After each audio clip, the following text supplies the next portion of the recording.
Police cordoned off the scenic spot to investigate the woman's death, suspecting she may have been pushed from the top of the cliffs. You've been living with this secret for the last 12 years. Point Cartwright Cliffs rise majestically over Queensland's Sunshine Coast. During the day, tourists flock here for breathtaking ocean views. But at night, it transforms into something sinister, dark, desolate, the perfect spot for murder. In July 1997, a young woman's body was discovered at its base. Within hours, police dismissed it as just another suicide. Case closed. But they overlooked something crucial. The killer's own son knew what really happened that night. For 27 years, he carried this devastating secret, watching his father walk free, leaving a trail of endangered women in his wake.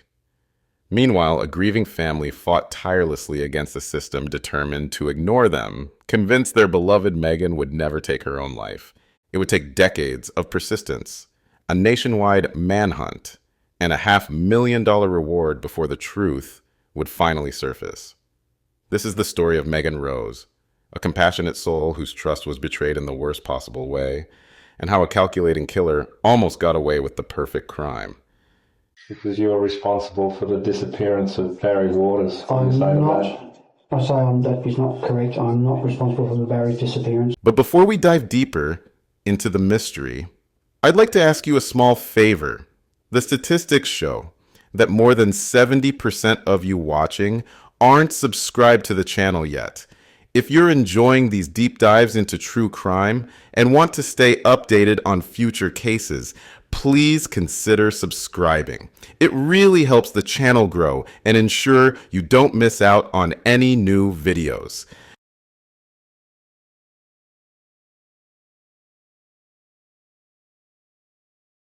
In the small country town of Morwell, Victoria, Megan Louise Rose was known for her giving heart. As a young girl, she spent her weekends delivering Meals on Wheels and volunteering with the Girl Guides.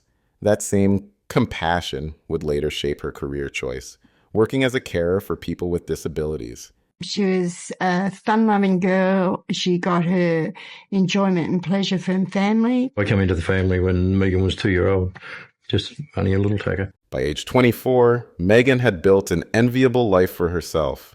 She owned her home, had a reliable car, and financial stability. Rare achievements for someone so young, but it was her kindness, ironically, that would lead her into the path of a predator. In 1995, Megan met Keith Lees at her workplace. He was 48, she was 22. The age gap wasn't the only red flag. Lees was twice divorced, bankrupt, and seemed to have a story for everything that had gone wrong in his life. To Megan's family, he was clearly a man with nothing to offer and everything to gain. Yeah, extremely worried, because I wasn't worried. Really, then we didn't fear for her life, but we knew that he was in her life for his personal gain. And he was 48-year-old and she was 22. Like, crikey, he had 2 failed marriages, bankrupt. Megan had everything going for him. Like, goodness me, what's going on here? But to Megan, he was someone who needed help. When Lees poured out tales of his marriage problems, Megan offered him temporary shelter. If you're ever stuck, there's always room at my house, she said. The next morning, Lees arrived with a computer and a chest of drawers. He never left. For Megan, this was her first serious relationship. Despite her family's growing concerns, she remained determined to make it work. Within a year, she made a decision that would seal her fate, agreeing to move to Queensland with Lees and his 10-year-old son, Greg. The relocation marked a dramatic shift in Megan's life. She left behind her support system, her hometown, and the independence she'd worked so hard to achieve. Her family watched helplessly as she uprooted her life for a man who seemed to be expertly manipulating her generosity. They saw what Megan couldn't, that Keith Lees was slowly isolating her, taking control of her resources, and positioning himself to exploit her trust in the worst possible way. No one could have predicted just how tragically right their concerns would prove to be. Within months of the move to Queensland, the relationship began to crumble. Megan started to see glimpses of Lees's true nature. By July 1997, she'd had enough. She called her mother with news that should have marked a new beginning. She was coming home. Instead, it would be their last conversation. So she was planning to come home. She was getting out of there. She had rang my mother on the Wednesday night to say that she was coming home. She was moving back home to Morwell.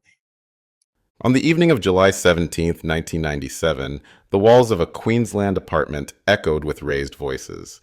11-year-old Greg Lees lay in his bed, a familiar knot forming in his stomach as he listened to another argument between his father Keith and Mayan. These fights had become more frequent since their move from Victoria, but tonight felt different. The intensity in their voices, the raw emotion, it wasn't like the usual disagreements. Through the thin walls, Greg heard Megan's final act of defiance, a door slamming with such force that the apartment seemed to shudder, followed by the sound of her car engine roaring to life as she drove away into the night. All I remember hearing was the argument and then her slamming the door behind her and driving away. What happened next would haunt Greg for decades, playing over and over in his mind like a horror film he couldn't stop watching. His father, Keith Lees, came to his room to say goodnight, his demeanor oddly calm for someone who just had such a heated argument. But shortly after, Greg heard another door close. Softer this time, more deliberate. Curious and uneasy, he got up to investigate, his bare feet quiet against the carpet. The apartment was empty, filled with an eerie silence that spoke volumes. His father, who would later adamantly claim to police that he'd stayed home all night with his son, was gone. The night stretched on, and somewhere, in those dark hours, a tragedy was unfolding. In the early morning of July 18th, as the first rays of sunrise began to illuminate Point Cartwright cliffs, a passerby made a grim discovery. At the base of the towering cliffs, Megan's body lay broken on the rocks.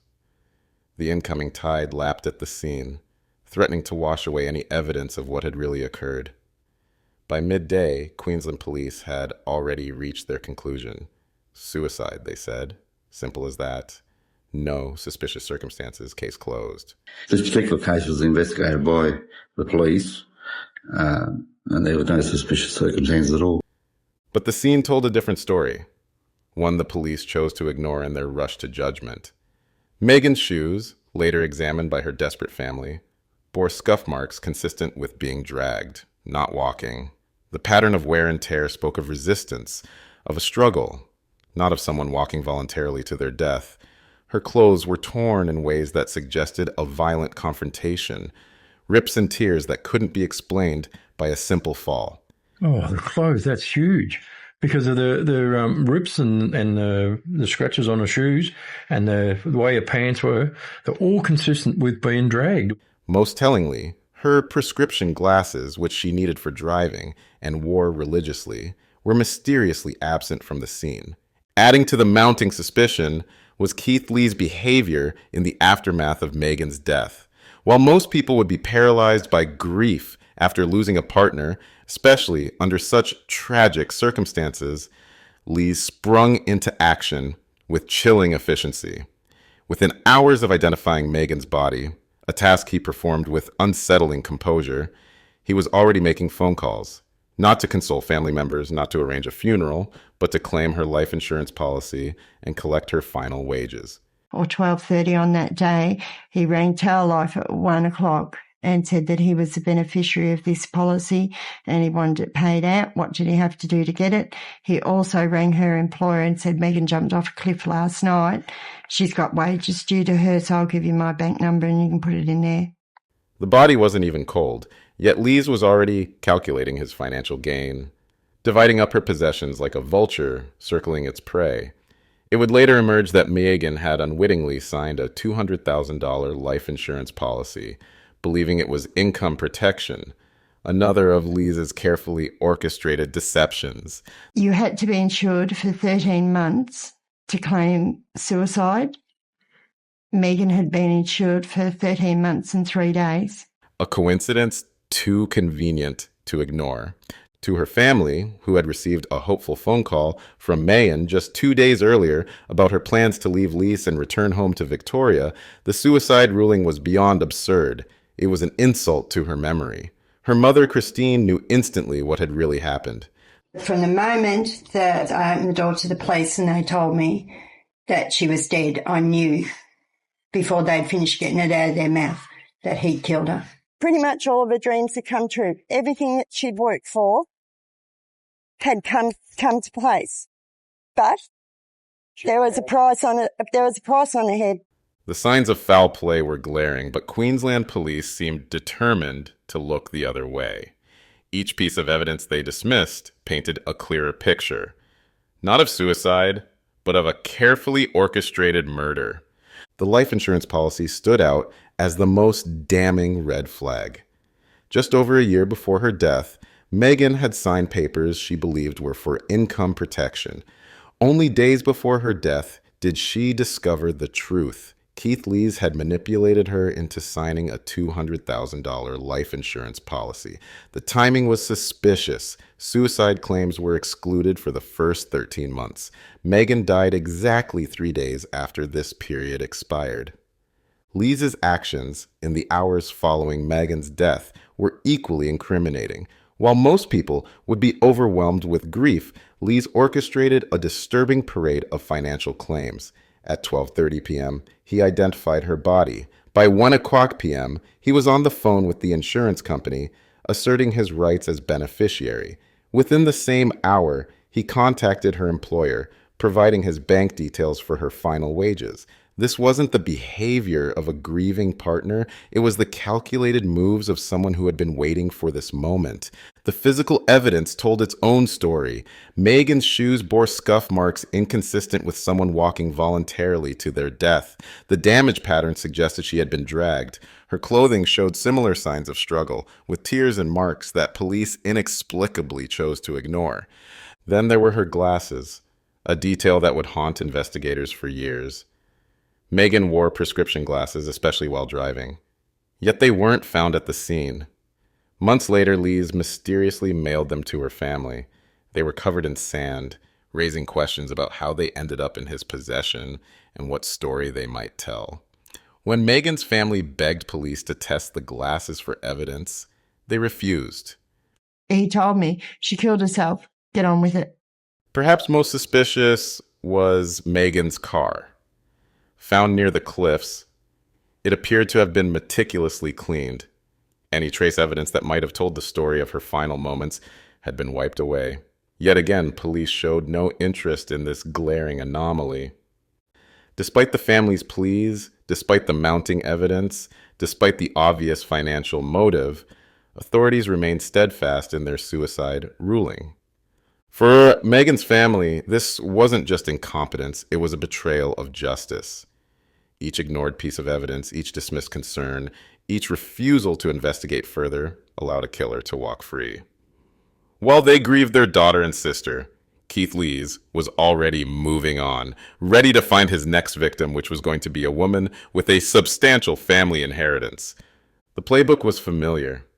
Gain trust, move in, then show his true colors. But this time, when she refused to sign over her inheritance, Lees revealed the darkness that Megan's family had long suspected. His threats became so severe that the woman was forced into hiding, disappearing to protect her life and her assets. Unable to secure his payday, Lees returned to Victoria. There, he set his sights on another vulnerable target, Barry Waters. The parallels to Megan's case were striking. Waters had a $150,000 life insurance policy, with his wife as the sole beneficiary. Lees, ever the opportunist, befriended Waters' wife and soon moved in as a lodger. Shortly after, Barry Waters vanished. Like Megan's death, Waters' disappearance was initially staged to look like suicide, but this time, Victorian police saw through the facade. They gathered evidence, built a case, and finally charged Lees with murder. When confronted about Waters' disappearance, Lees's response was tellingly defensive. Did you kill Barry Waters? No, I have not. I have not done anything to... I like Barry. All right? He had a lot of problems, okay? But I have no beef against Barry whatsoever. I have no reason to kill Barry. The conviction for Waters' murder should have been a wake-up call for Queensland authorities. Here was proof of what Megan's family had been saying all along. Keith Lees was a calculating killer who used financial gain as his motive. Yet even after Lees was sentenced for Waters' murder, Queensland police maintained their stance on Megan's case. There was insufficient evidence, they told her still grieving family, but the Waters case had exposed Lees's methodology. He targeted vulnerable individuals, manipulated his way into their lives, and exploited them for financial gain. When manipulation failed, he resorted to violence. The pattern was clear. Megan hadn't been his first victim, and without intervention, she wouldn't be his last. The similarities between the cases were impossible to ignore. Both victims had substantial insurance policies. Both deaths were staged to look like suicides. Both occurred after Lees had wormed his way into their lives. Yet while Victorian police saw these red flags for what they were, Queensland authorities remained willfully blind to the predator in their midst. But time was running out for Keith Lees. Unknown to him, the walls were beginning to close in. For 12 years, Greg Lees carried a burden no child should bear, the knowledge that his father's alibi was a lie. That fateful night in 1997, when 11-year-old Greg heard his father leave their apartment after Megan, he became an unwitting witness to what would become a decades-long deception. All I remember hearing was the argument and then her slamming the door behind her and driving away, Greg would later reveal. But there was more. After saying goodnight, Keith Lees hadn't stayed home, as he claimed to police. I went out to find out if somebody was coming back in or if somebody had left, Greg recalled, and it was just me in the house. He was definitely gone. The next day, Keith Lees sat in on his son's police interview at Maroochydore Police Station. Before entering, he gave Greg a chilling instruction in the parking lot. Don't say anything that would get either of us into trouble. Under his father's watchful eye, Greg kept quiet about what he'd witnessed. This secret would haunt Greg into adulthood. He's always been sly. Always. It's just in his character. It's not guile, it's just pure slyness. That's all it is. It's like a fox. Basically said words to the effect of, don't say anything that would get either of us into trouble. By age 23, the weight of his knowledge had become unbearable. I've been holding on to it since I was 11 years old, he said. That's one hell of a secret. When Greg finally decided to come forward, his motivation wasn't revenge. I'm not out for vengeance, he explained. At the end of the day, he's still my dad. I'd rather see that justice was found. His testimony shattered Keith Lee's carefully constructed alibi and provided the breakthrough Megan's family had been waiting for. Greg's courage in breaking his silence came at a personal cost. His decision to speak the truth divided his family, with some relatives opposing his choice to come forward. But for Greg, the burden of knowing what happened that night had become heavier than the cost of telling the truth. His testimony would prove crucial in finally bringing his father to justice, transforming him from a silent witness to a key player in unraveling a decades-old murder. In June 2023, Queensland Police announced a $500,000 reward for information leading to a conviction in Megan's case. After 26 years of inaction, the tide was finally turning. The police, armed with Greg's testimony and a fresh look at the evidence, approached Keith Lees at his Victoria property for questioning. But Lees, ever the manipulator, had one last card to play. The day after police questioning, his vehicle was found abandoned. The 72-year-old had vanished, triggering a nationwide manhunt that would span 6 months. CCTV footage captured glimpses of his movements in the days following his disappearance, but like a ghost, he managed to stay one step ahead of authorities. The search intensified as public interest in the case grew. Greg made an emotional appeal for his father to surrender, adding another layer of drama to an already compelling manhunt. The man who had evaded justice for nearly 3 decades was now Australia's most wanted fugitive. Lees' time on the run showcased his survival instincts. He changed locations frequently, used false identities, and relied on his years of experience in manipulation to stay hidden. But even the most careful predator eventually makes a mistake. Help us to bring justice for Megan after all of this time. In January 2025, a breakthrough came from an unexpected source. A public tip led investigators to a property in Durrall, New South Wales. After months of careful surveillance, police moved in. The man who had orchestrated Megan's death and spent nearly 3 decades avoiding accountability was finally in custody. The arrest was anticlimactic for such a dramatic case. Lees was taken without incident. But for Megan's family, it was the moment they'd fought 27 years to see. Their relentless pursuit of justice, their refusal to let Megan's story be forgotten, had finally paid off. As soon as he was arrested for the murder of Barry Waters, we thought, well, there you go. Look at this. There's proof. One of these Queensland police will sit up and take notice now. Queensland police immediately sought Lees' extradition. The man who had once dismissed their investigation as a suicide would now have to face the evidence that had been ignored for far too long.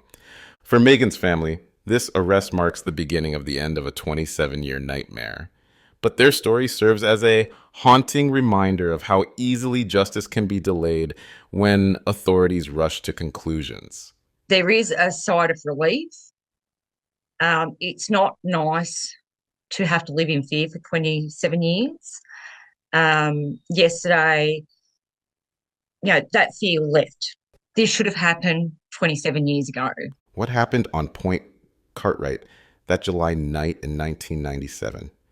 Did Lees act alone, or did someone else know more than they revealed? And how many other victims might there be, still waiting for their stories to be heard? If this case has taught us anything, it's that no secret stays buried forever. Let me know in the comments what you think really happened that night, and whether you believe Keith Lees will finally face the justice he's evaded for nearly 3 decades. Don't forget to like and subscribe for more true crime stories that deserve to be told.